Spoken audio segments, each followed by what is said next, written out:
मी काही सगळी माननीय मुख्यमंत्र्यांची पूर्ण प्रेस पाहिली नाही, पण साधारणपणे मोबाईलवर जे अपडेट्स येतात त्याच्यावरनं मी साधारणपणे त्यांचा जो स्वर होता किंवा त्यांच्या मनात काय होतं, जी NDA आलं आणि त्याला थोडीशी पार्श्वभूमी आहे. त्यांनी एक गोष्ट सातत्याने माननीय मुख्यमंत्र्यांनी सांगितली की विरोधी पक्ष हा महिला विरोधी आहे. म्हणजे मला थोडासा अटॅक जरी असेल तरी तो वेगळ्या पद्धतीने करावा, कारण ह्या देशामध्ये पहिल्यांदा महिलांना आरक्षण देणारं राज्य म्हणजे तुमचा आणि माझा महाराष्ट्र आहे एक. त्यावेळीस माननीय मुख्यमंत्री आदरणीय शरदचंद्र पवार होते.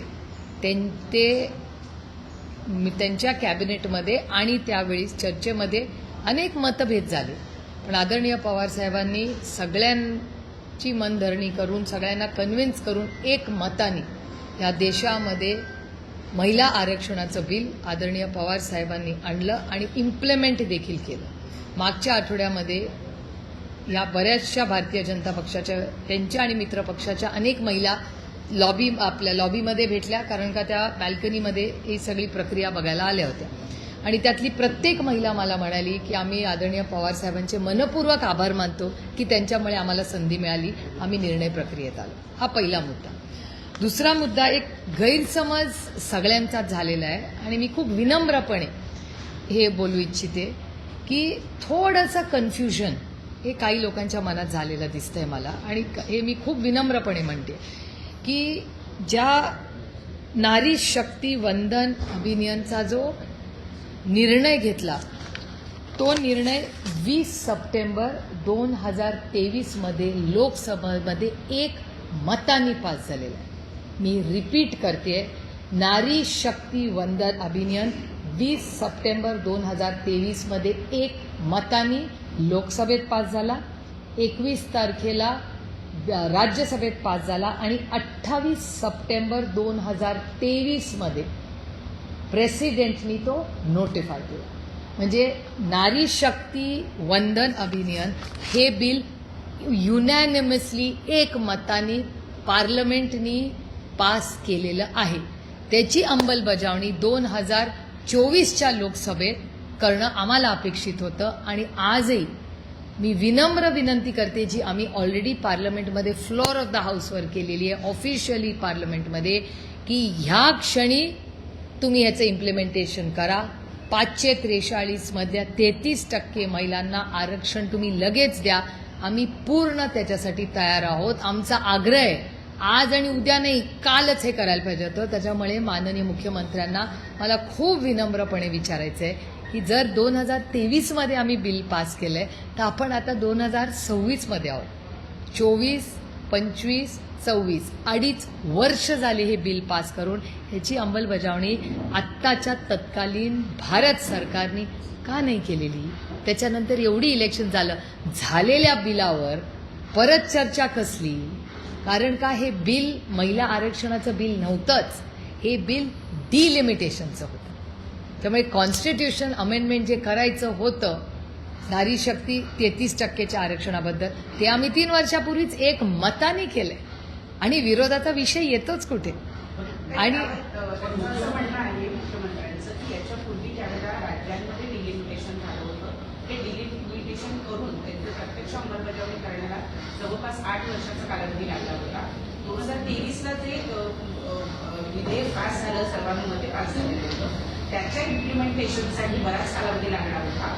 आणि त्यावेळेलाच डिलिमिटेशन सुद्धा करण्यात येईल किंवा जनगणना झाल्यावर हे लागू होईल, हे त्यावेळेला 2023ला सांगितलं गेलेलं होतं. मग आता विरोध का करतायत? विरोध आहे 2 गोष्टी आहेत. माननीय मुख्यमंत्री त्या डिबेटमध्ये नव्हते, कारण का ते राज्यात होते. आम्ही पार्लमेंटमधल्या डिबेट्सची मी माहिती सांगते तुम्हाला, कारण 2-3 गोष्टी आणि त्यात झालेले बदल तुम्हाला सांगते. ही क्रोनॉलॉजी तुम्हाला माहिती असली पाहिजे. त्यावेळेस असं ठरलं होतं की डिलिमिटेशन आणि सेन्सस ह्या दोन्ही गोष्टी याची चर्चा त्या बिलामध्ये आहे. पण सेन्सेस कुठला? तो येईल तो सेन्सेस ना. मग भारत सरकारने शब्द दिला होता ती सेन्सेस करणार. त्याच्यानंतर मागणी केली की जातीय जनगणना करा, हा शब्द केला. आणि जातीय जनगणना सुरू झाला पाहिजे. गेल्या 3 माझी स्वतःची बजेटमधली भाषणं काढून बघा, त्याच्यात कास्ट सेन्सससाठी, जातीय जनगणनेसाठी तुम्ही पैसे दिलेले नाहीत, हे मी वारंवार केंद्र सरकारच्या बजेटच्या भाषणामध्ये बोलते. मग मला सांगा, जर तुमचं सरकार गेले 12 वर्ष आहे, मागणी झालेली आहे, तुम्ही कास्ट सेन्सससाठी हो म्हणलेला आहात, मग सेन्सस वेळेवर सुरू केलं का नाही? तुम्हाला जर माहिती होतं की महिला आरक्षण, डिलिमिटेशन या सगळ्या गोष्टी, कास्ट सेन्सस आपल्याला टाइम बाउंड मॅनरमध्ये करायचं, एवढं मोठं तंत्रज्ञान आणि यंत्रणा आहे, जर आधारसारखा मोठा कार्यक्रम हा देश घडवू शकतो, तर मग ह्या सगळ्या गोष्टी का नाही भारत सरकार करू शकत? कारण का त्याची इच्छाशक्तीच नव्हती करण्याची. दुसरी एक गोष्ट मला तुम्हाला सांगितली पाहिजे की जेव्हा आता ही एक गोष्ट वारंवार चर्चेत येते, माननीय मुख्यमंत्री म्हणाले की नाही मला माहिती नाही, पण आम्हाला जेव्हा मागच्या सेशनमध्ये, एक तर ह्या सेशनचं टायमिंगची गरज काय, म्हणजे सगळी 4 राज्यात इलेक्शन चाललं होतं, तातडीने सगळे कामं सोडून त्या सेशनसाठी गेले, क्या पाया? राज्यसभाचं 3 दिवस उगत चालली. एखाद्या दिवस आम्ही पेट्रोल डिझेलचा भाव वाढला, सिलेंडरचा भाव वाढला आणि आंदोलन केलं, तर आम्हाला चेअरवरनं सांगण्यात येतं करोडो रुपयाचं नुकसान होतंय, कशाला तुम्ही पैसे वाया घालवताय? हाच प्रश्न आज मला भारत सरकारला विचारायचा आहे की 3 दिवस राज्यसभा चालली, 3 दिवस लोकसभा चालली, क्या पाया? काय गरज होती करोडो रुपयाचा चुराडा करायची? त्याच्याऐवजी आज वेस्ट एशियामध्ये जो क्रायसिस चाललाय त्याच्यावर का नाही स्टेटमेंट भारत सरकारने केलं? सिलेंडरचे जे इश्यूज तुमच्या सगळ्या चॅनलवर चालतात, महागाई वाढली आहे, बेरोजगारी वाढली आहे, महिलांवर ज्या होणारे महाराष्ट्राचे अत्याचार वाढले, महिलांवर अत्याचार वाढल्यानंतर आज अनेक गोष्टी आहेत. सगळीकडे विशाखा कमिटी आहे का? हा एक पहिला मुद्दा महाराष्ट्रात आज अतिशय महत्वाचा आहे. महिला कमिशन, तुम्हीच आता म्हणल्या की दिल्लीवरनं महिला कमिशनच्या महिला आज आल्या होत्या, मग महाराष्ट्रात महिला कमिशनला आहे का कोणी? आता ती जागा रिक्त आहे, म्हणजे विशाखा कमिटी सगळ्या झाल्या आहेत का? माहिती नाही. आज महिला आयोगाला अध्यक्ष महाराष्ट्रात आहे का? देशाच्या आल्या होत्या, आनंदाची गोष्ट आहे, पण महाराष्ट्राला स्वतःची नको का एक महिला आयोग? एवढं जर महिलांचे अत्याचार वाढत असतील, महिला पोलीस ह्यांच्यासाठी तुम्ही काही वेगळं करताय का? त्याचं पेट्रोलिंग वाढवताय का? त्यांच्यासाठी त्यामध्ये गुलाबी गाड्या आल्या होत्या, त्या तुम्हाला कुठे दिसतात का हो? मला तरी दिसत नाहीत कुठे. केवढा गाजावाजा करून इलेक्शनच्या आधी एवढ्या त्या गुलाबी गाड्या, आम्ही पण गेलो तो फ्लॅग ऑफ बघायला, आम्हाला अभिमान आहे. ठीक आहे ना, विरोधात असलो म्हणून चांगल्याला चांगलं म्हणावं. जेव्हा माननीय मुख्यमंत्री चांगल्या गोष्टी करतात, आम्ही करतो ना कौतुक, ही लोकशाही आहे. पत्रकार परिषदेमधला एक महत्वाचा मुद्दा आहे, त्यांनी युपीएला एक दाखला देत असं म्हटलेलं आहे, 29 ला महिला आरक्षण लागू झालं असतं, मात्र डिलिमिटेशन लागू झालं नसतं असं माझं म्हणणं आहे की डिलिमिटेशनचा आणि महिला आरक्षणाचा संबंध काय? नाही, त्यांचं असं म्हणणं आहे की विरोध तुम्ही केला, 29 ला लागू होणार म्हणून. ते जुना दाखला देत म्हणतात लागू होणारच. माझा आदरणीय माननीय मुख्यमंत्र्यांना एक विनम्र प्रश्न आहे की डिलिमिटेशनचा आणि महिला आरक्षणाचा संबंध काय? काय संबंध मला सांगा ना. तुम्ही एक विधेयक आणलं महिलांना आरक्षणाचं, 543 करून टाका, आत्तापर्यंत झालं असतं. मग मला कळलं असतं की माझा मतदारसंघ आरक्षित आहे का नाही, बारामती लोकसभा महिला आरक्षित आहे का नाही, आत्तापर्यंत कळलं असतं ना.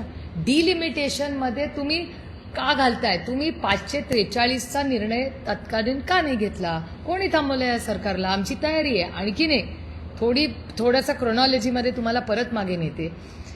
आम्हाला जेव्हा बोलवण्यात आलं तेव्हा आम्हाला सांगण्यात आलं की 50% सीट्स आम्ही प्रत्येक राज्यात वाढवणार. मग त्याचं काय झालं? ते बिलात का नाही आलं? एवढं तुम्ही सेशन बोलवलं, सेशनच्या आधी अनेक गोष्टी आम्हाला सांगण्यात आल्या, मग त्या का नाही बिलात आल्या? एवढं सेशन बोलवलं, त्याच्या आधी मीटिंग्स घेतल्या सगळ्या विरोधी पक्षाबरोबर. इथे एक वेस्ट एशियामध्ये क्रायसिस चालली, तुमच्या सगळ्या चॅनल्सवर रोज दाखवत आहेत की आपल्याच एका बोटीवर अटॅक झाला, आपले लोक जगभरात अडकले, तिथे बॉम्ब फुटतो. अरे चाललंय काय? एकीकडे 4 इलेक्शन चालली आहेत, एकीकडे तेलाचा भाव कुठपर्यंत पोहोचलाय, गगनाला टेकतो, आणि तुम्ही महिला आरक्षण आणून त्याच्यात प्लॅनिंग पण नाही, न डिलिमिटेशन ना कास्ट सेन्सेस, ह्याच्यावर कुठली चर्चा नाही. अखिलेश यादवजी जेव्हा ओबीसीची मागणी केली, कुठे उत्तर होतं भारत सरकारकडे? उत्तरच नव्हतं. प्रियांका गांधी बोलल्या, अखिलेश यादव बोलले, डिम्पल यादव बोलले, अमोल दादा बोलले, आपले भास्कर सर बोलले, बगरे सर, कुठे होती यांची सगळ्यांची उत्तरं? ते 5 राज्यांमध्ये निवडणूक आहे, बरोबर जसं तुम्ही म्हणता की ते टायमिंग यांनी साधलं. नाही कसा क्या पाया? माझा प्रश्न पुढचा आहे. प्रश्न असा आहे की आता हे विधेयक जेव्हा पडलेलं आहे तर आता विरोधकांची प्रतिमा या 5 राज्यांमध्ये महिला विरोधी करण्यामध्ये म्हणजे त्यांनी जे जाळं रचलं त्या जाळ्यामध्ये विरोधक आयते सापडले असं तुम्हाला नाही का वाटतं? अजिबात मला वाटत नाही, कारण का आमचा महिला आरक्षणाला विरोधच नाहीये. ते बिल पास झालेलं आहे. तुम्ही काय प्रश्न विचारताय माहितीये का, की मी 12वीला आहे आणि तुम्ही मला सांगताय ताई तुमचं 10वी तुम्ही 10वीच्या परीक्षेला बसले नाही. अहो मी 12वीला कशी पोहोचले असते जर 10वीची परीक्षा दिली नसती तर. पण ह्या सगळ्या- महिला आरक्षणाचं बिल पास झालेलं आहे. महिला आरक्षणाचं बिल 2023 मध्ये पास एक मतांनी झालेलं आहे. म्हणजे मी 10वी पास झाल्याशिवाय मी 12वीत कशी जाईन असं मी अजिबात म्हणत नाही. ओपन चॅलेंज असं मी म्हणत नाही. सर, माझी तयारी आहे. माननीय मुख्यमंत्री म्हणतील ती जागा, माननीय मुख्यमंत्री म्हणतील ती वेळ, कारण का ते माझ्यापेक्षा जास्त व्यस्त आहेत. त्याच्यामुळे ते म्हणतील ती वेळ विनम्रपणे, आमच्यापैकी कोणीही विरोधक म्हणून नाही, पण देशाला वास्तव कळलं पाहिजे. कारण का महिला आरक्षणाला विरोधच नाहीये ना. बिल पास झाले. अहो बाळ तुमचं 10वी पास झालेलं आहे ऑलरेडी. ते 12वीत गेले आणि 12वीत तुम्ही विचारताय 10वीचं सर्टिफिकेटच नाही. अरे मग मी 12वीत 11वी 12वी केली कशी जर 10वीत पास. हे नीट. अरे काय विषयच नाही ना, कारण का डिबेटच नाहीये. जर माननीय मुख्यमंत्री मला म्हणाले तुमचा महिला विरोध आहे, मी म्हणेन अहो आम्हीच एकमताने बिल पास केलं, तुमच्याच सरकारने आमचे आभार मानले बिल पास करताना. जरा डिबेट. महिला आरक्षणाचा बिलचा विषयच नाहीये. विषय फक्त डिलिमिटेशन बद्दल सीमित आहे.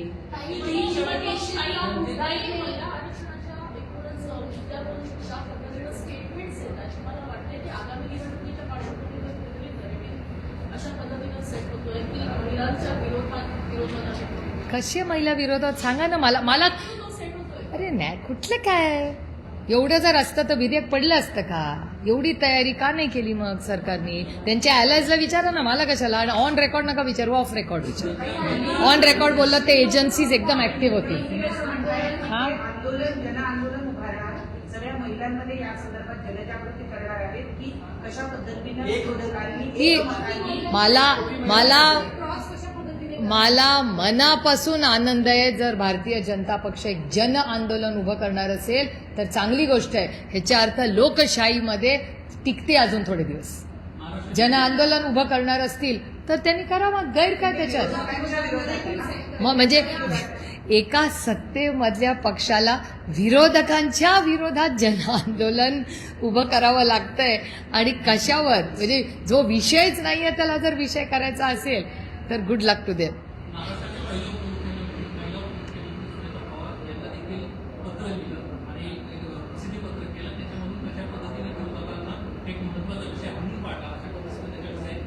हो ही लोकशाही आहे. प्रत्येकाला काय पण बोलायचा अधिकार आहे. आपण त्या गोष्टीला वास्तवतेपासून दूर असेल तर काय करू शकतं माणूस. म्हणजे मला अजूनही विश्वास बसत नाहीये की जे विधेयक पास झालंय ते मूल 10वी पास झालेलं आहे ऑलरेडी.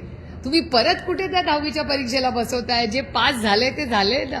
काही डिलिमिटेशनचा जो मुद्दा आहे, जेव्हा तुमचं सरकार होतं महाविकास आघाडीचं, तेव्हा महापालिकेच्या प्रभाग रचनेचा देखील विषय आला होता. तेव्हा भाजपने विरोध केला होता. तुमचं म्हणणं येत होतं की सेन्ससच्या आधारे म्हणजे आता पॉप्युलेशन तर वाढलं आहे तर प्रभाग रचना देखील वाढल्या गेल्या पाहिजे होत्या, मात्र त्याला भाजपने विरोध केला होता. त्याचे विरोधक होते. आम्हाला भारतीय जनता पक्षाच्या दुटप्पीपणाची सवय झालेली आहे. मी पार्लमेंटमध्ये रोज बघते ते, त्यामुळे मला काही नवीन वाटत नाही. एक दुसरा, तुम्ही हा पुण्याचा विषय काढलाच आहे म्हणून एक सांगते. मला एक सांगा, डिलिमिटेशनबद्दल राष्ट्रवादी काँग्रेस पक्ष अजित पवार गट यांनी पुण्यामध्ये तुमच्याच चॅनलवर दाखवलेली बातमी आहे की किती विरोध केला होता. दत्ता धनकवडेचं उदाहरण मी तुम्हाला नाव घेऊन देते. दत्ता धनकवडेंच्या वॉर्डमध्ये दत्ता धनकवडेंनी तुमच्या चॅनलवर किती विरोध केला होता डिलिमिटेशनला. पुण्यामध्ये सगळ्यांचं म्हणणं होतं की पाहिजे तसे वॉर्ड ह्यांनी पाहिजे तसे फोडले, त्याला काही नियम कायदा लागू झालेला नाही. सगळे कोर्टात गेले, कुणाला न्याय मिळाला. आणि ही फक्त पुणे म्युनिसिपल कॉर्पोरेशनचं एक उदाहरण मी तुम्हाला देते. अशी राज्यात देशात उदाहरणं आहेत. आणि जर सगळेच लोक विरोधात आहेत, आम्ही चर्चेला बसायला तयार होतो. आजही आमचं म्हणणं आहे आज सेशन बोलवा, आम्ही सगळे कामं सोडून जातो दिल्लीला. 543 मध्ये करून टाका ना अंमलबजावणी. प्रॉब्लेम काय? सभागृहात विरोध झाला. आपण म्हणावं तसं जसं दक्षिणेकडच्या राज्यांनी विरोध केला किंवा स्टॅलिन यांच्यासारख्या नेत्यांनी, तसं महाराष्ट्रामध्ये प्रामुख्यानं तसा विरोध दिसला नाही. सभागृहात चला. नाही त्यांच्याकडे अहो पण त्यांच्याकडे इलेक्शन चालू आहे, माहोलच वेगळा आहे आपलं. आणि आम्हाला माहिती होतं ना डिलिमिटेशन पासच होणार नाही. आणि महिलांचं बिल आम्ही पास केलंय ना. ते झालं, पण महाराष्ट्रातले प्रादेशिक हो, पण- पक्ष उतरलेच नाही. काही गरजच नव्हती. काही हो का डिलिमिटेशनला गरज नव्हती, कारण का आम्हाला माहिती होतं आम्ही बिल पाडणार आहे. आम्हाला गॅरंटी होती त्याची. तुमच्या सगळ्या दिल्लीच्या पत्रकारांना विचारा, मी किती दिवस त्यांना सांगते बिल पास होणार नाही, विचारा सगळ्यांना. कारण का नंबर्स जुळूनच येत नव्हते. मी 24 तास आधी महाराष्ट्रातल्या सगळ्या महत्वाच्या पत्रकारांना सांगितलं होतं की आजपासून 24 तासांनी बघा हे बिल पास होत नाही. आणि त्याला अनेक कारण आहेत. आणि भारतीय जनता पक्षातल्याही वरिष्ठ नेत्यांना ती सगळी माहिती आहे. मला काय त्या तुतू मेमेत पडायचं नाही आता, कारण का विषय माझ्यासाठी खूप महत्वाचा आहे. महिला आरक्षण विरोधकांचे हत्यारे आहात असं वाक्य मुख्यमंत्र्यांनी वापरलं. काय? विरोधक हे महिला आरक्षण विधेयकाचे हत्यारे आहेत. त्यांनी हत्या केलेली आहे असे शब्द वापरले. हा आदरणीय माननीय प्रधानमंत्र्यांचा शब्द आहे. परवा माननीय आदरणीय प्रधानमंत्री हे बोलले, कदाचित तोच कोट माननीय मुख्यमंत्र्यांनी केला असेल. ठीक आहे, हे लोकशाही आहे यार, दिल बडा रखो. लोकशाहीमध्ये जसं आपल्याला बोलायची ताकद आहे तशी ऐकायची ताकद आम्ही ठेवली पाहिजे. पण माननीय मुख्यमंत्र्यांकडून मला जास्त अपेक्षा होत्या, कारण का ते खूप म्हणजे सुशिक्षित आणि हुशार आणि खूप वाचन करतात ते. त्याच्यामुळे माझी माननीय मुख्यमंत्र्यांकडून अटॅकची अपेक्षा थोडीशी वेगळी होती. कारण महिला विरोधी आम्ही आहोत, किंवा ते दिल्लीवरनं ब्रीफिंग जे सगळ्यांनाच एनडीएमध्ये दिलेलं आहे त्याच्यात जी नोट असते, कारण का ते एक दिल्लीचं आहे की ते स्वतःचे पक्षाचे लोक आणि मित्र पक्षांना एक टाईट नोट पाठवतात. सगळ्यांची भाषणं त्याच फॉर्मॅटमध्ये आहे, एका सुरात, एका स्वरात, एका शब्दात ते सगळे बोलतात.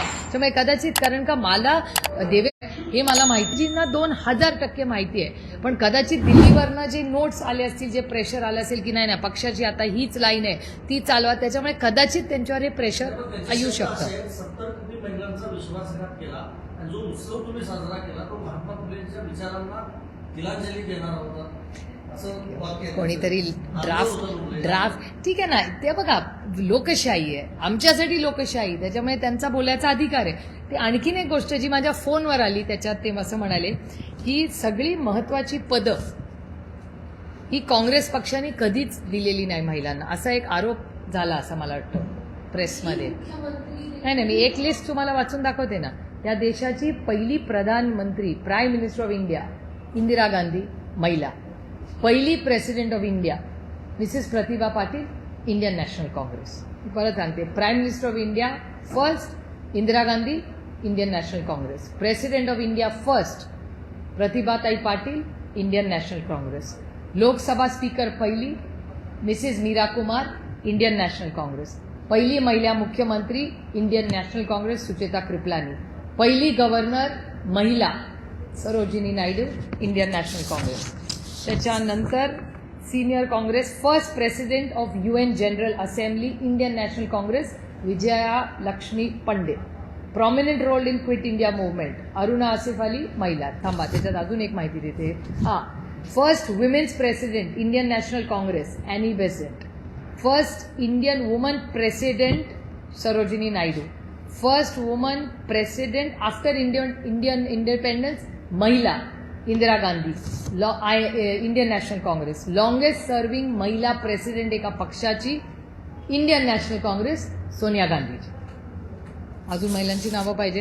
हे सगळे निर्णय प्रक्रियेत डिसिजन मेकिंग, काँग्रेस पार्टी अध्यक्ष, president of India, prime minister of India, speaker of India, मंत्र्या, गव्हर्नर, अजून काय पाहिजे, चीफ मिनिस्टर, UN असेंब्ली. ह्याच्यापेक्षा ह्या देशाच्या एका सशक्त लोकशाहीमध्ये निर्णय प्रक्रियेमध्ये कोण महत्वाचे निर्णय असतात, हेच तर नेतात ना निर्णय. या सगळ्या महिला, कुठलं तेव्हा आरक्षणही नव्हतं, या ओपन कॅटेगरीमध्ये इंडियन नॅशनल काँग्रेसने या सगळ्या महिलांना मोठ्या जबाबदाऱ्या, पदं आणि यशस्वीपणे भारताची सेवा या सगळ्या महिलांनी केलेली आहे. मला अभिमान वाटतो तुम्हाला. आत्ता आपण युद्धात आहोत, जग युद्धात आहे.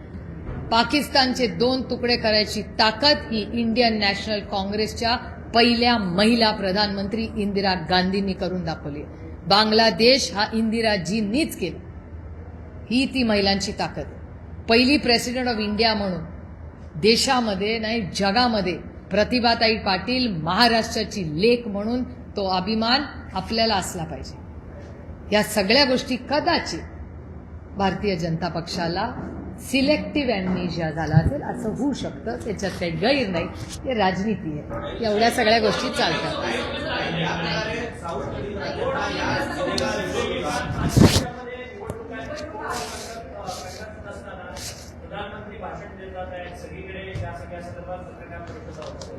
हो ठीक आहे ना, त्यांनी यंत्रणा चालवली आहे दिल्लीवरनं, सगळ्यांना सांगितलंय करा.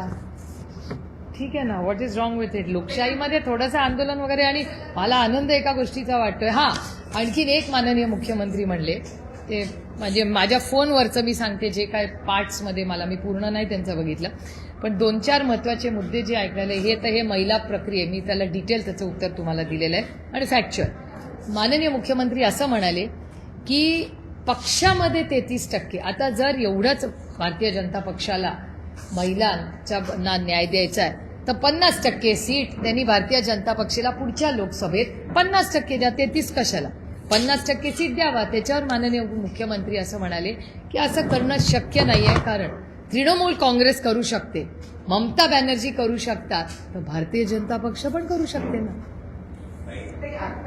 कळला हा विषय, कळला ना तुम्हाला. 33% आरक्षण आम्हाला उगाच नाही म्हणण्यापेक्षा पार्टी विदिन पार्टी द्या तुम्ही. एवढं त्यांचं आंदोलन वगैरे करायचं आहे तर त्याच्यावर माननीय मुख्यमंत्री असं त्यांच्या प्रेस कॉन्फरन्स म्हणले की विरोधात दुसरं कोणी असेल तर अडचण काय फरक पडतो. एकदा आपण एक मोठा सोशल चेंज करायचा निर्णय, जो होगा सो होगा, सत्ता गेली तरी चालेल, पण आम्ही आमच्या भारतातल्या महिलांना संधी देणार, कम व्हॉट मे. काय हरकत आहे ती लाईन घ्यायला. सगळ्याच पक्षांनी घ्यावी, माझं काय म्हणणं नाही. मागणी करायला आम्ही 33% आरक्षण महिलांसाठी ऑलरेडी पास केलेलं आहे. त्याची आम्ही सत्तेत असतो तर आतापर्यंत अंमलबजावणी करून आम्ही कामाला लागलो असतो. कुठल्या सिच्युएशनमध्ये सगळ्या विरोधकांचं एकमत होईल आणि महिला आरक्षण हे 2029ला लागू होईल, आमचं काय पॅरामीटर असतील असं तुमचं म्हणणं आहे? आमचं ऑलरेडी एकमत आहे. आम्ही 2023 बिल पास केलेलं आहे. मी पुन्हा सांगते, प्लीज कन्फ्यूज होऊ नका.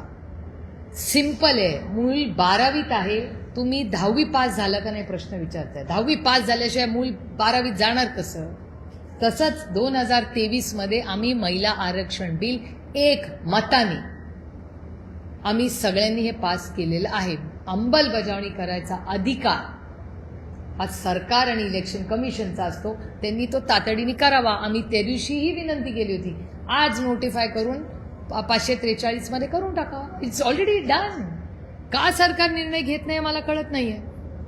तो ball is not in our court, ball is in government's court. त्याच्यामुळे जेव्हा हे आंदोलन करताय, मला आदर, ते आंदोलन महिलांच्या बाजूनी नाहीये. ते डिलिमिटेशनमध्ये सीट वाढवत नाहीये. त्याच्यात त्यांचं 2/3 झालं तर मग ते संविधान बदलू शकतील. अब की बार 400 बार बदलेंगे संविधान. हे त्याच्या मागचं मोठं षडयंत्र आहे.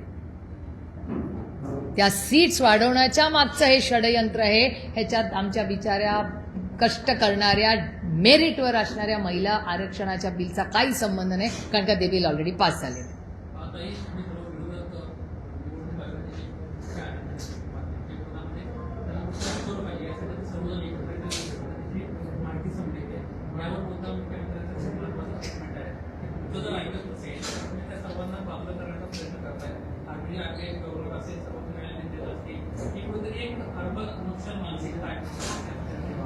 आरबीआयच्या गव्हर्नरचा आणि आम्ही विरोध करायचा संबंध कुठे. कोणी कधी केलाय आरबीआयच्या गव्हर्नरचा. उलट बरं झालं तुम्ही हा प्रश्न वेधला. मला आश्चर्य वाटतंय माननीय देवेंद्रजी हे कसं बोलले, कारण का देवेंद्रजींना नक्कीच माहिती आहे की त्यांच्या सरकारच्या काळात अनेक आरबीआयच्या गव्हर्नरनी राजीनामे दिलेत. कोणी त्यांना जा म्हणून म्हणलेलं नाही, राजीनामे दिलेत, कारण का पॉलिसी पॅरालिसिस. हा आरोप मी करत नाहीये, हा गव्हर्नरांनी केलेला आहे. त्याच्यामुळे मला आश्चर्य वाटतंय की माननीय मुख्यमंत्री असं कसं म्हणाले, कारण का आरबीआय गव्हर्नर आफ्टर गव्हर्नरांनी राजीनामा या सरकारमध्ये दिलाय. आम्ही कधी मागितलेला नाही. एक, ज्युडिशरीबद्दल आमच्याकडून कधीही चुकीचं वर्तन झालेलं नाही. आमची एवढीच मागणी की ज्या जजच्या घरामध्ये नोटा सापडल्या त्याच्यावर या सरकारने काय ऍक्शन घेतली एवढीच आमची मागणी, जी फक्त आमची नाहीये, सामान्य जनतेची मागणी आहे. आणि तिसरं, तुम्ही जे इलेक्शन कमिशनचं म्हणताय, इलेक्शन कमिशनचा सगळ्यात मोठा विक्टिम महाराष्ट्र आहे.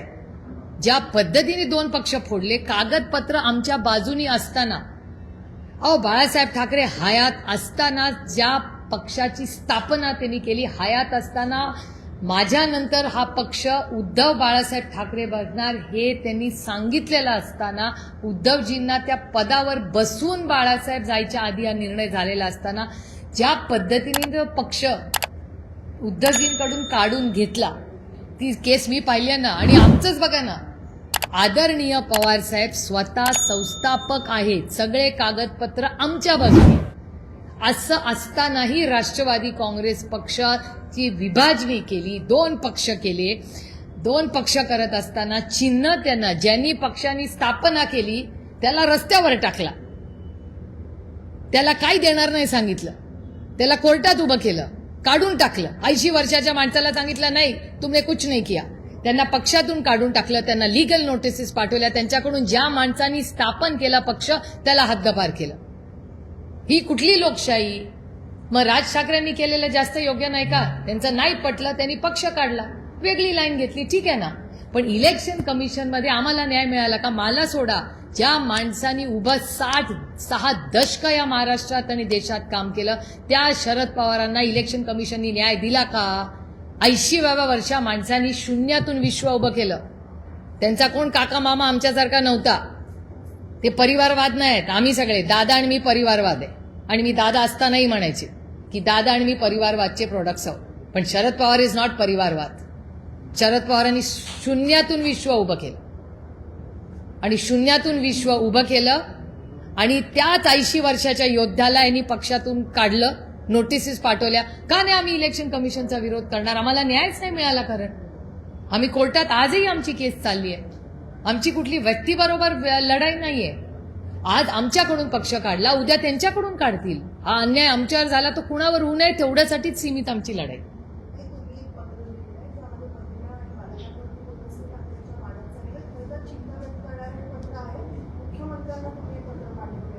खरं तर माझ्या माननीय मुख्यमंत्र्यांकडून खूप अपेक्षा आहेत. कारण ह्या भोंदू बाबाच्या केसमध्ये राऊत साहेब असतील, मी असतील, हे बघा, ही लोकशाही असती. विरोधक म्हणून काय रोजच आम्ही काय त्यांच्याबद्दल वाईट बोलणं हे गरजेचं नाही. आम्ही त्यांच्याबद्दल, ते जेव्हा चांगलं काम करतात तेव्हा देवेंद्रजींचा मीही कौतुक करते, राऊत साहेबही करतात, त्याच्या उलट्या बातम्या पण तुम्ही करतात. पण कधीतरी एका लोकशाहीमध्ये एखाद्याने चांगलं काम केलं त्याच्याबद्दल चांगलं बोललंच पाहिजे. आणि या भोंदू बाबाच्या केसमध्ये ज्या पद्धतीने जेव्हा केस सुरू झाली तेव्हा ज्या पद्धतीने होम मिनिस्ट्रीने ऍक्शन घेतली ही कौतुकास्पद आहे. आणि आमची एवढीच अपेक्षा आहे की माननीय मुख्यमंत्र्यांनी कुठल्याही दबावाखाली येऊ नये आणि पारदर्शक, तिथल्या महिला असतील, ती हवालाची केस असतील, हे पैसे कुठून कुणाचे कुठून कसे जात आहेत, बाहेर जात आहेत, खूप मोठा मनी लॉन्ड्रिंगचं रॅकेट आहे असं साधारणपणे सगळे वर्तमानपत्र आणि चॅनल्स बघितलं तर दिसतंय. या सगळ्या परिस्थितीमध्ये आमची अपेक्षा आहे की आता मग नाशिकची केस आली, बऱ्याच ठिकाणून काल तर एक आदिवासी मुली गायब होत आहेत अशीच तुमच्या चॅनलवर बातमी आली, अतिशय चिंताजनक आहे. त्याच्यामुळे मी माननीय मुख्यमंत्र्यांना एक पत्र आज सकाळी लिहिलेलं आहे. त्याच्यात मी माननीय मुख्यमंत्र्यांना एवढीच मागणी केली आहे, मगाशी मी बोलले तसं, की प्रत्येक ऑफिसमध्ये विशाखा कमिटी आहे का नाही, त्याची अंमलबजावणी होते का नाही, त्याचे नियम कायदे पाळण्या, ह्याचा राज्याचा आढावा माननीय मुख्यमंत्र्यांनी घ्यावा. आज परिस्थिती जेव्हा गंभीर आहे महाराष्ट्रामध्ये आणि आज त्यांनी जे बिल घेतलं त्याला महाराष्ट्रात महिला आयोगाला अध्यक्ष नसल्यामुळे केंद्रातल्या महिला आयोग त्यांना बोलवायला लागल्या. तर मग महाराष्ट्रात लोकल महिला आयोग नको का? कारण का त्याला एक अध्यक्ष नको का? आता ह्या ज्या आदिवासी मुली गेल्या, मिसिंग मुली आहेत, त्यांना कोण न्याय देणार? त्याच्यानंतर महिला पोलिसांबद्दल अनेक सूचना आल्या आहेत. त्या पिंक गाड्यांचा एवढा मोठा कार्यक्रम झाला, त्याचं पेट्रोलिंग का नाही वाढवत आहे? मग प्रत्येक पोलीस स्टेशनमध्ये प्रत्येक महिलेला आधार वाटला पाहिजे जाताना की मी पोलीस स्टेशनला गेले, माझ्यावर अन्याय झालाय, मला न्याय मिळेल. ह्याच्यासाठी आम्ही करू ना मदत महाराष्ट्र सरकारला. अनेक एनजीओज आहेत, आम्ही सगळे विरोधात असलं तरी कॉमन मिनिमम प्रोग्रॅम जर काढला. आता कुपोषणासारखा विषय, कुपोषणात काय आमचं वेगळं मत असणार आहे का मुख्यमंत्र्यांपेक्षा? का नाही काही गोष्टींवर आपण एकत्र महाराष्ट्राच्या हितासाठी काम करायचं? त्यांनी हाक दिली तर आम्ही देऊ ना. मी ह्याच्या ड्रग्सबद्दल किती वेळा महाराष्ट्राच्या माननीय मुख्यमंत्र्या तुमच्या चॅनलवर मी त्यांना किती विनंती केली आहे की तुम्ही ड्रग फ्री महाराष्ट्र करा, आम्ही ताकदीने देवेंद्रजींच्या मागे उभं राहू. का नाही आम्ही हे करणार? पहिलं मी नेहमी सांगते, पहिला देश, मग राज्य, मग पक्ष आणि मग कुटुंब. त्याच्यामुळे देशासाठी, राज्यासाठी आणि पक्षासाठी आम्ही ताकदीने या ऑर्डरमध्ये काम करू. आणि ऑपरेशन सिंदूरमध्ये जेव्हा हल्ला झाला पेहलगाममध्ये, ऑपरेशन सिंदूरला सगळ्यात ताकद पहिली राष्ट्रवादी काँग्रेस पक्ष आणि आदरणीय पवार साहेबांचं स्टेटमेंट होतं की आम्ही देशाबरोबर आहोत. काही जण सध्या प्रचार करतायत, एक दिवस बाकी अशा वेळी प्रचार करताना शरद पवारांचं भाजपवर टीका करायची संधी काँग्रेस मी तर कॅम्पेन केली. आणि त्याच्यानंतर आता वेस्ट एशियाचा जो इश्यू आहे तो अतिशय गंभीर आहे. त्यामुळे वेस्ट एशियामध्ये काय होईल त्याचा इम्पॅक्ट आपल्या इकॉनॉमीवर आता दिसायला लागलेला आहे. त्याच्यामुळे ह्या सगळ्यामध्ये असल्यामुळे ह्या बाय इलेक्शनचा फारसा अभ्यास मी नाही केलेला, पण तुम्ही आता सांगितलंय तर नक्की त्याच्याबद्दल माहिती घेईन.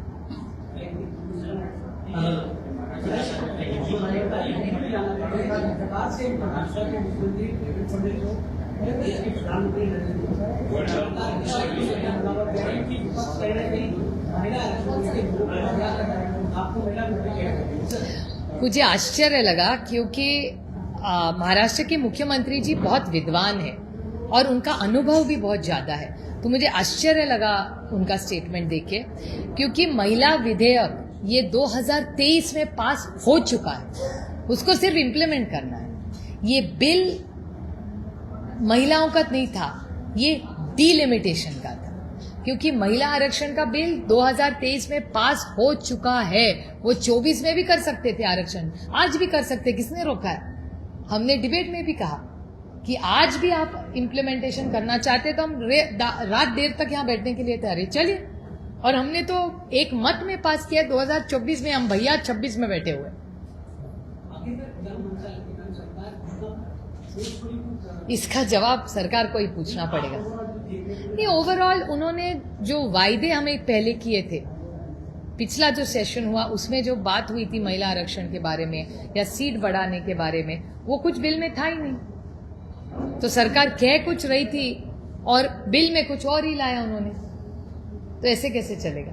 ये देश संविधान से चलता है, किसी के मन मर्जी से नहीं चलता. सर, मुख्यमंत्री लगातार ये लॉजिक दे रहे हैं कि अगर 2023 का मूल रिजर्वेशन बिल लागू किया गया तो 2029 तक सेंसस पूरा नहीं होगा, और इसी कारण 2011 के सेंसस के अनुसार वो बिल अमेंड करना चाह रहे हैं. इसके विरोध में विपक्ष है, विपक्ष हत्या कर रहा है महिला सहभाग की लोकतंत्र. देखिए, वो हमारे विरोधक है, उनको तो ये कहना ही पड़ेगा ना. बेचारे मुख्यमंत्री जी क्या कर सकते हैं? वो ये सब दिल्ली में हुआ है, उनको शायद मुख्यमंत्रियों को शायद बताया भी नहीं गया होगा कि दिल्ली में क्या हुआ. उनको शायद पहले बताया नहीं होगा कि डिलिमिटेशन का बिल उसमें डाल रहे, क्योंकि हमें तो नहीं बोला था, क्योंकि हमने तो बिल पास कर चुके. हमने 23 में बिल पास कर चुके. तो इम्प्लीमेंटेशन आज नहीं कल भी कर सकती है सरकार, पहले भी कर सकती थी, 24 में भी कर सकती थी, करना चाहती थी तो क्यों नहीं किया भारत सरकार ने? सेंसस की प्रक्रिया में किसने रोका है? बजट में क्यों नहीं दिया उन्होंने पहले? और प्रक्रिया में हमने कास्ट सेंसस भी मांगा है, तो इतने दिनों से क्या कर रही है फिर भारत सरकार? क्यों नहीं कास्ट सेंसस किया? बजट देखिए आपने 3 साल में कितना कम बजट सेंसस में. अगर ये सरकार कास्ट सेंसस सीरियसली करना चाहती थी, जातीय गणना करना चाहती थी, तो पहले क्यों नहीं किया? इतना डिले क्यों है? नॉर्थ साउथ डिवाइड की जो आरोप हो रहे हैं उस पर भी उन्होंने कहा कि साउथ के स्टेट्स अगर देखें तो डिलिमिटेशन के बाद मार्जिनल बढ़ोतरी हो रही है वहाँ के कॉन्स्टिट्यूएंसीज में, तो ये भी आरोप खारिज हो जाता है. नंबर क्या है उसका? कोई हमें समझा है कि क्या बेसिस पे सीट बढ़ेंगी? उसका फॉर्मूला क्या है? 50% का मैडम आप कह रही है, 50% का बिल में क्यों नहीं है? फिर बिल में क्यों नहीं भारत सरकार ने डाला? अगर उन्होंने ये लाया है और 50% का प्रस्ताव है तो वो बिल में क्यों नहीं लिखित दिया? आप इसी के लिए हाउस बुलाए ना 3 दिन, तो फिर लिखित में क्यों नहीं दिया भारत सरकार ने? बताइए आप मुझे. देवेंद्र फडणवीस कह रहे हैं अगर ऑलरेडी झूठों का एडवांटेज होता है तो सबसे ज्यादा मैटर कितने काम राहुल गांधी की हुई है कि सबसे ज्यादा झूठ राहुल गांधी विपक्ष लगातार कह रहे हैं. सबसे ईमानदार होने का कोई अगर बिल किसी को ओलंपिक में जीता जाए ना, तो वो राहुल गांधी का, और ऐसा जो डरता नहीं है ना, वो सबसे बड़े राहुल गांधी है इस देश में। किसी को अच्छा लगे या ना लगे, एक चीज है कि वो डरते नहीं है किसी से, न एजेंसी से न आइस से, पूरे लड़ने के लिए हमेशा तैयार है। तो देश को आपको अच्छा लगे ना लगे, लेकिन एक बात मैं बताती हूं, इस देश में आप कुछ भी आरोप कर सकते हैं, लेकिन राहुल गांधी पे आप कोई भी करप्शन का आप नहीं लगा सकते। भले आप कुछ भी केसेस, कोई पुराना कुछ निकाल के कुछ भी बोल ले, सरकार कोई मायने नहीं रखता है। जिस दिन बिल रिजेक्ट हुआ, मुख्यमंत्री हो या मुख्यमंत्री, कह रहे देश के दो दिन में काला दिन है, काला दिन इसके रूप में माना जाएगा कि विपक्ष नहीं चाहता था कि बिल पास हो, इसलिए ये दिन काला दिन इसके रूप में माना जाएगा। तो कहने के लिए बहुत सारी है। काला दिन कौन सा था इस देश में, मैं आपको गिनवा सकती हूँ। महाराष्ट्र में अभी जो लड़कियों की तस्करी हो रही है ना अभी, वो इस राज्य के लिए काला दिन है। जिस दिन भोंदू बाबा ने हर लड़की को बुला बुला के उसको एक्सप्लॉइट किया ना, वो इस देश के लिए काला दिन है। जिन्होंने उनके गंदे पैसे हवाला में परदेश में भेजे ना, वो इस राज्य के लिए काला दिन है। इसके बारे में कभी किसी ने सोचा है? जिस दिन बॉम्बिंग हुई और सिलेंडर नहीं मिल रहा था बहुत सारे घरों में, उस दिन बच्चे खा नहीं पाए क्योंकि सिलेंडर घर में नहीं पहुंचा, उसको काला दिन कहते हैं। जिस दिन लाखों लोगों की नौकरियां चली गई नहीं, ये वॉर के कारण। आज आप जाए ना संभाजी नगर, वहां प्लीज जाइए आप, वहां की MIDC है ना, वहां देखिए क्या हो रहा है। जिस दिन दिल्ली में, गुड़गांव में, आप ही के चैनल ने दिखाया ना, वहां एक बड़ा आंदोलन खड़ा हो रहा था ना, वो इस देश के लिए काला दिन है। जिस दिन 1 साल किसान दिल्ली में बैठे रहे, वो इस देश के लिए काला दिन नहीं, महीना नहीं, साल रहा है। फिर सरकार ने यू टर्न किया। ये सब काले दिन है इस देश के, क्योंकि भूल गई है ये सरकार कि हमने महिला आरक्षण का बिल पास कर चुके हैं। मुझे आश्चर्य लग रहा है कि इतने विद्वान हमारे माननीय मुख्यमंत्री है, बहुत पढ़ते हैं, उनको भी अंतरात्मा में पता है कि ये बिल पास हो चुका है, पर बेचारे करे क्या? दिल्ली से इतना प्रेशर होगा कि ऐसा ही सबको बोलना है, एक आवाज में बेचारे सब बोल रहे हैं। सबको अंतर में पता है, अंतर मन में उनको पता है ये बिल पास कर सका, इसका इम्प्लीमेंटेशन हो सकता है, सरकार नहीं करना चाहती। एक्चुअली मुझे बोले तो भारतीय जनता पार्टी ही महिला खिलाफ है। कल से बीजेपी और मायावती के सभी सहयोगी दल सड़क पर उतरकर राज्यव्यापी आंदोलन करने वाले विपक्ष के खिलाफ, क्योंकि ये बिल लागू नहीं किया गया, तो क्या विपक्ष भी इसी तरह का आंदोलन करेगा? नहीं, करने की क्या जरूरत है? जो इम्प्लीमेंट हो गया, मुझे आश्चर्य लग रहा है कि किस बारे का आंदोलन है ये आंदोलन। मैं तो पहली बार ही देखा है कि सत्ता पक्ष विपक्ष के खिलाफ आंदोलन कर रहा है। एक सशक्त लोकतंत्र में ये भी हो सकता है, अच्छी बात है, करे, क्यों ना करे। पर मुझे सिर्फ बड़ी विनम्रता से उनको कहना है कि महिला आरक्षण का बिल 2023 में पास हो चुका है। आपका बच्चा 10वीं पास हो चुका है, वो अब 12वीं में पहुंच गया है, और आप 12वीं में बच्चा बैठ रहा है, पढ़ रहा है 12वीं का अभ्यास, और आप पूछ रहे 10वीं का आपका रिजल्ट दिखाइए। बच्चा जाएगा कैसा 12वीं में जब 10वीं पास ही नहीं हुआ होगा? तो मुझे आश्चर्य लग रहा है कि भारत सरकार, ये लाइन कैसे लग रही है, क्योंकि प्लीज रीड माई लिप्स। नारी क्या बोलते हैं वो बिल को ये लोग, महिला आरक्षण का बिल, नारी शक्ति वंदन अधिनियम बिल 20 सितंबर 2023 में एक मत से पार्लियामेंट में, लोकसभा में पास हो चुका है। 21 सितंबर 2023 में राज्यसभा में पास हो चुका है, और 28 सितंबर 2023 में उसको प्रेसिडेंट नोटिस पहले नारी शक्ति वंदन अभियान एक मत से इस देश में पास हो चुका है, 2.5 साल पहले। लेकिन बड़ी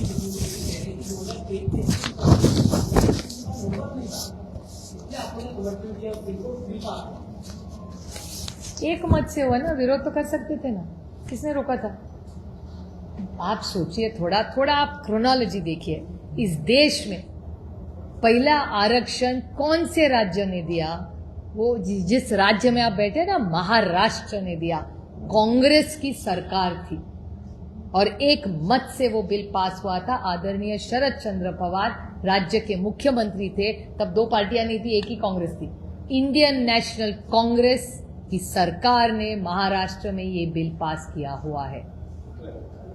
मुख्यमंत्री देवेंद्र फडणवीस ने ये चैलेंज भी दिया, ओपन चैलेंज, कि कोई भी विपक्ष की महिला मेरे से आगे इस बात पे डिबेट करे। महिला क्यों करे, पुरुष भी कर सकते हैं। महिला इसमें भी क्यों, जेंडर में महिला हो रहा है उन्होंने खासतौर पर, महिला हो या पुरुष, इसमें भी विभाजन करेंगे अभी माननीय मुख्यमंत्री जी। हमारे पार्टी के सब पुरुष को भी चाहते हैं कि महिला आरक्षण मिले, बट अगर मैं बड़ी विनम्रता से कहना चाहती हूँ कि माननीय मुख्यमंत्री जी वो मेरे से ज्यादा व्यस्त है, वो जहां कहेंगे मैं खुद पहुंच जाऊंगी और एक अच्छी चर्चा हो सकती है जहां उनकी अगर कुछ गलतफहमियां हो भारत सरकार की के बारे में, तो मैं बड़ी विनम्रता से फैक्चुअल पोजीशन जो हुई है, जो पार्लियामेंट में हुआ है, जो भारतीय जनता पार्टी से मेरी भी बात हुई है, हमें क्या कहा गया, हमें क्या कहा गया और बिल में क्या आया, मैं बड़ी विनम्रता से दिल्ली की सारी बात माननीय मुख्यमंत्री से बड़ी विनम्रता से मैं उनको कभी भी कह सकती हूँ जब उनको टाइम हो। मैम, आपने महाराष्ट्र के मुख्यमंत्री को लिखा है, पत्र लिखित में क्या मांग की? नहीं, मैंने माननीय मुख्यमंत्री जी को एक पत्र लिखा क्योंकि कल रात को और आज सुबह की सारे वर्तमान पत्रों में और चैनल्स पे एक न्यूज़ आ रही है कि महाराष्ट्र में बहुत सारे एरियाज हैं, वहाँ मिसिंग लड़कियां हैं और ऊपर से एक बहुत दर्दनाक कहानी है कि ट्राइबल बच्चियां बहुत दिनों से मिसिंग हो रही है। तो वो किडनैपिंग हो रहा है कि क्या हो रहा है, इस मामले में मेरे ख्याल से जो 3-4 हफ्तों से महाराष्ट्र में महिला की सुरक्षितता के बारे में बहुत सारी गलत, जो होना नहीं चाहिए, ऐसी चीज़ें आ रही है। तो मेरी उनसे गुजारिश है कि 3-4 चीज़ें माननीय मुख्यमंत्री जी को हमारी सबकी विनती है कि राजनीति तो चलती रहेगी, राजनीति की बात नहीं है, लेकिन पहले विशाखा कमेटी सारी उसका एक पूरा एक महाराष्ट्र के मुख्यमंत्री ने सबको आदेश देना चाहिए कि हर ऑफिस में, भले वो सरकारी हो या प्राइवेट हो, विशाखा कमेटी होनी चाहिए, उसका इम्प्लीमेंटेशन होना चाहिए और उसको स्ट्रेंथन करना चाहिए। तो मुख्यमंत्री जी अगर हर कलेक्टर्स को टारगेट दे तो ये काम 2-4 दिन में हो सकता है। एक दूसरा, आप माननीय प्रधानमंत्री है, वहां से कोई निर्णय जल्द से जल्द लिया जाए। तीसरी मेरी मांग है कि महाराष्ट्र की जो पुलिस है, महिला पुलिस, उसके लिए एक पिंक फ्लीट इस सरकार ने भी शुरू की थी, महाविकास आघाड़ी के वक्त भी उद्धव जी के नेतृत्व में चलाई थी, उसको और एक्सपैंड करे और पेट्रोलिंग बढ़ाए कि हर महिलाओं के लगे कि पेट्रोलिंग है, एक पुलिस की गाड़ी आ रही है तो मैं सुरक्षित हूँ। और हर पुलिस स्टेशन में हर लड़की को महाराष्ट्र में गारंटी देनी चाहिए कि वो अगर पुलिस स्टेशन गई तो उसको न्याय मिलेगा, उसका मैका होना चाहिए, ऐसा वातावरण होना चाहिए। यही हमारी मांग है और इसके लिए भले एनजीओज हो या पॉलिटिकल पार्टी हो, राजनीति चलती रहेगी। इस मामले हम लोग बिल्कुल राजनीति नहीं लाना चाहते। अगर माननीय मुख्यमंत्री और उनकी सरकार को जो भी मदद हम कर सके, हम भी पूरी ताकत से उनके साथ खड़े रहेंगे, लेकिन महाराष्ट्र की हर व्यक्ति को सुरक्षित लगना ये सरकार की जिम्मेदारी है। मैम, पश्चिम बंगाल की पूछो। मुख्यमंत्री कह रहे हैं कि तकरीबन करोड़ों के स्तर पर वो महिलाओं की साइन लेंगे और साइन लेकर बिल के समर्थन में जाकर दिल्ली भेजेंगे। फिर आपके खिलाफ आंदोलन भी विपक्ष के खिलाफ खड़ा करना चाहते हैं, तालुका हो तहसील में जाकर महिलाओं को बताएंगे कि कैसे एक सशक्त लोकतंत्र है भाई, हर एक को इस तरीके से जाकर लोग समझाने की जरूरत पड़ेगी। कोई ऐसा है कि जो चीज हो चुकी है, मुझे आश्चर्य लग रहा है कि जो बिल 2023 में अगर ये लोगों के लिए पास जाएंगे तो लोग भी कहेंगे कि भैया ये तो 23 में पास हो चुका बिल है, पुरानी चीजें कुछ नया बताइए, महंगाई कम करिए, बेरोजगारी कम करिए, हमारा सिलेंडर का भाव बढ़ रहा है उसको कम करिए। ये तो है, मुझे तो लग रहा है कि ये सारा जो बवाल ये कर रही है, ये छिप रही है सरकार इकोनॉमिक क्राइसिस से। वो इकोनॉमिक क्राइसिस में कुछ सच नहीं इस देश को बताना चाहती, इसलिए शायद एक बड़ा षड्यंत्र आम आदमी को फंसाने के लिए हो सकता है।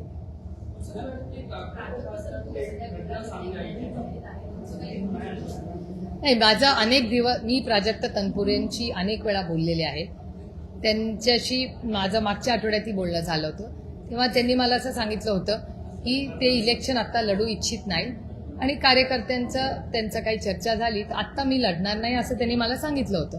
आणि पुढे आपण एकत्र काम करत राहू असं प्राजक्त तनपुरे स्वतःच मला म्हणलेले आहेत आणि मागच्याच आठवड्याची गोष्ट आहे. त्याच्यानंतर मी 4-5 दिवस दिल्लीला त्या कामात होते. त्याच्यामुळे बाकी माझ्याकडे काही नाही. मला माहितीप्रमाणे प्राजक्त तनपुरे विधानसभा यावेळी लढणार नाही आणि ते कुठेतरी त्यांच्या फॅमिलीवर सुट्टीला जाणार होते मध्ये 4 दिवस. तर ते काहीतरी त्यांच्या घरात ते प्लॅन होता असं माझ्या कानावर आलं.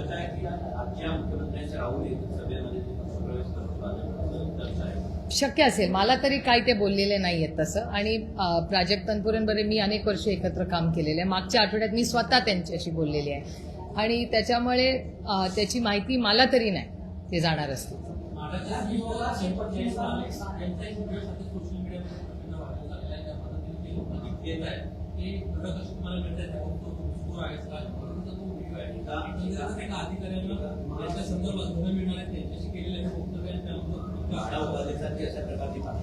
मला असं वाटतं हा प्रश्न तुम्ही मला विचारायची अर्ध्या तासापूर्वी माननीय मुख्यमंत्र्यांना विचारायला पाहिजे होता. जेव्हा माननीय मुख्यमंत्री 2023च्या गोष्टी तुम्हाला सांगत होते, हा प्रश्न त्यांच्या टीमचा माणूस आहे, त्यांनी याचं उत्तर द्यायला पाहिजे.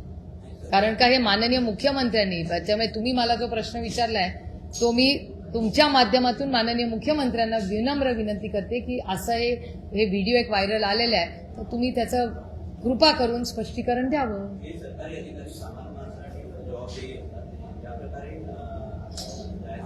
2023च्या इतिहासात आणि लोकांना चुकीची माहिती द्यायच्या ऐवजी वास्तवतेत जगून महिला आरक्षणाचं बिल जे पास झालेलं आहे त्याची अंमलबजावणी तातडीने करा.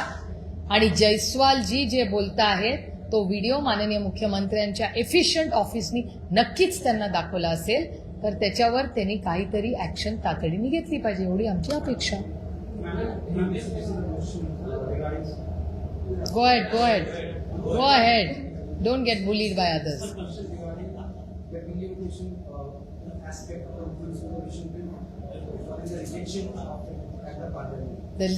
The women's bill has nothing to do with the delimitation. These are two separate issues. We have already passed the Mahila Arakshan bill in 2023. It is already passed by Government of India, by the Parliament of India, which is the supreme authority in a democracy. So that bill is already passed. So where's the question? But the government is alleging that the opposition. Government can say what they want. Factual. What is factual? Progress of the nation. In a democracy, everybody has a right. It will be interesting to watch a government of time protesting against opposition. This is interesting. This makes us feel good about our vibrant democracy. They are going to. Government should, with full humility, accept that they didn't have the numbers to push a delimitation bill, which they have failed and they have not kept their word. What was Chief Minister David Fadnavis challenged the opposition? We are happy to debate or discuss. Why debate? We are happy to discuss. We are already finished debating in Parliament. We are happy to tell him maybe he is unaware of the factual situation which happened in Delhi. Maybe he is not fully informed by his team.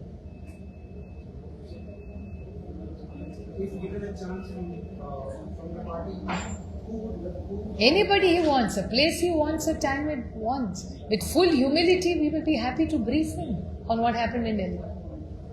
apart from that, the last question is from my side. It's like the party, the nation state and protest against the opposition tomorrow. No, because it's a false allegation. The bill is passed. Please read my lips.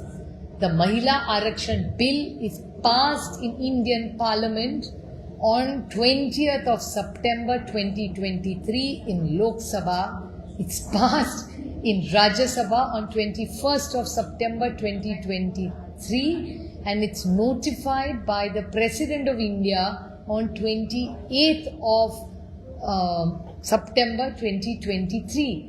That is 12 plus 12, 24 plus 6. How much is that? 30 months ago we have passed it. So we have already passed the bill. Now we are talking limited of delimitation. I, with full humility, think that possibility. Bharatiya Janata Party is a very intelligent party. I am so surprised that they are confused between Mahila Arakshan and delimitation.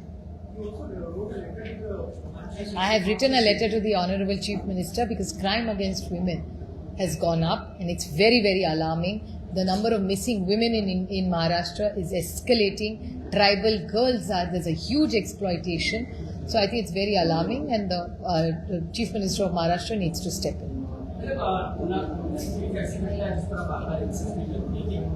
खासकर महिलाओं को धर्म परिवर्तन करने के लिए एक NGO के जरिए कोशिशें जारी है। प्रमुख है रियाज काजी को पुलिस ने गिरफ्तार भी किया है, लेकिन हम बार बार देखते हैं नासिक की घटना हुई उसके बाद नागपुर में ये घटना सामने आ रही है कि कोई एनजीओ प्रमुख है और महिलाओं को आंदोलन करने की कोशिश कर रहा है, जबरदस्ती कर रहा है। किसी महिला के साथ कोई भी जबरदस्ती होगी, किसी महिला के साथ कहीं भी, तो government has to step in. ये देश किसी के मनमानी से नहीं होता, कायदे से और भारत रत्न डॉक्टर बाबा साहेब अम्बेडकर के संविधान से चलता है। तो मेरे ख्याल से अगर कोई भी गलत काम कहीं भी राज्य या देश में हो रहा हो तो सरकार ने संविधान की चौकट में रह के उस महिला को न्याय देना चाहिए। गरजा हिंदुस्तान चॅनलला सबस्क्राईब करा आणि ताज्या घडामोडी जाणून घेण्यासाठी बेल आयकॉनवर प्रेस करा।